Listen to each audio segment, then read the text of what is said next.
Ask you about one active fight and one non-active fighter. Macronelli, will he get Jonathan Banks? There was a bit of a flurry just before Christmas saying it would look like it was going to be done February or March. We have a contract signed for the fight. You know, with Jonathan Banks. I won the personal. Unfortunately, Banks got injured. It's the the old story. So now we're trying to get it on. The number one. What happened was that the German guy, I can't think his name off the top of my head, but the number one there. What happened was that Mario Hutt. Mario Hutt. Yeah, He's insisting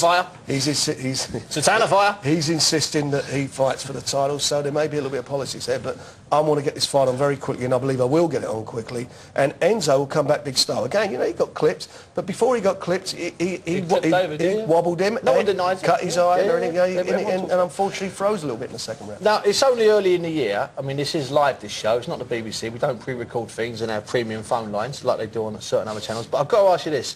At what stage this year, what month, will there be talk of the Naseem comeback? Because it's every single year. It's free. Come on, what year is it going to be? It won't. And has he ever been honest?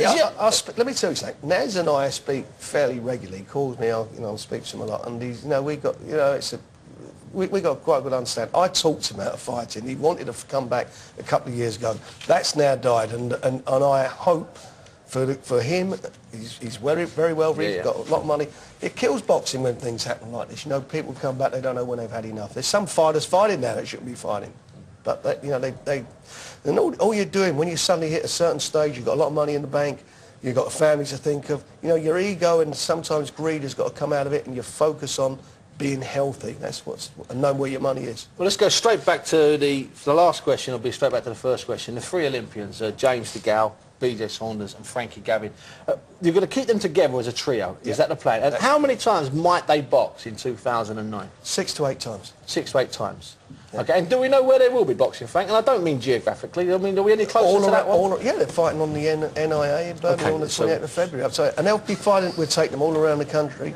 And, you know, kids are fighting much quicker now for titles. Yeah, we talked about this before. You know, they're fighting quicker for titles than they used to do years ago, so it'd be interesting. Well, between these three boxers, Murray, they've probably had 100 bouts at top international level, and I mean top international level.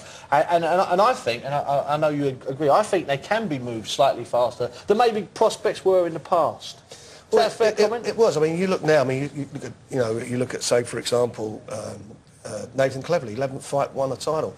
You know, at his age as well. That never used to happen years ago. You look at fighters like John H. Stracey, was 28, 46 fight when he fought for the World Cup. 28 fight before he fought for a British title. But not only that, I think the more differently, they would go through their 6 rounds, 8 rounds, area title fights.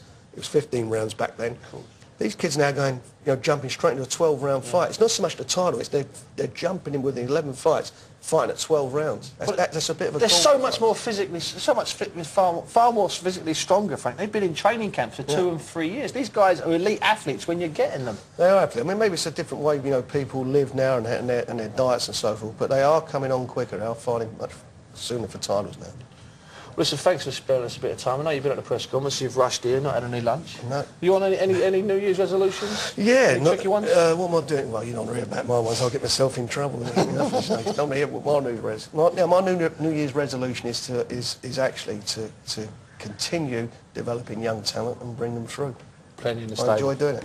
Kicking off with those three Olympians there. You had it here first, 28th of February, Birmingham.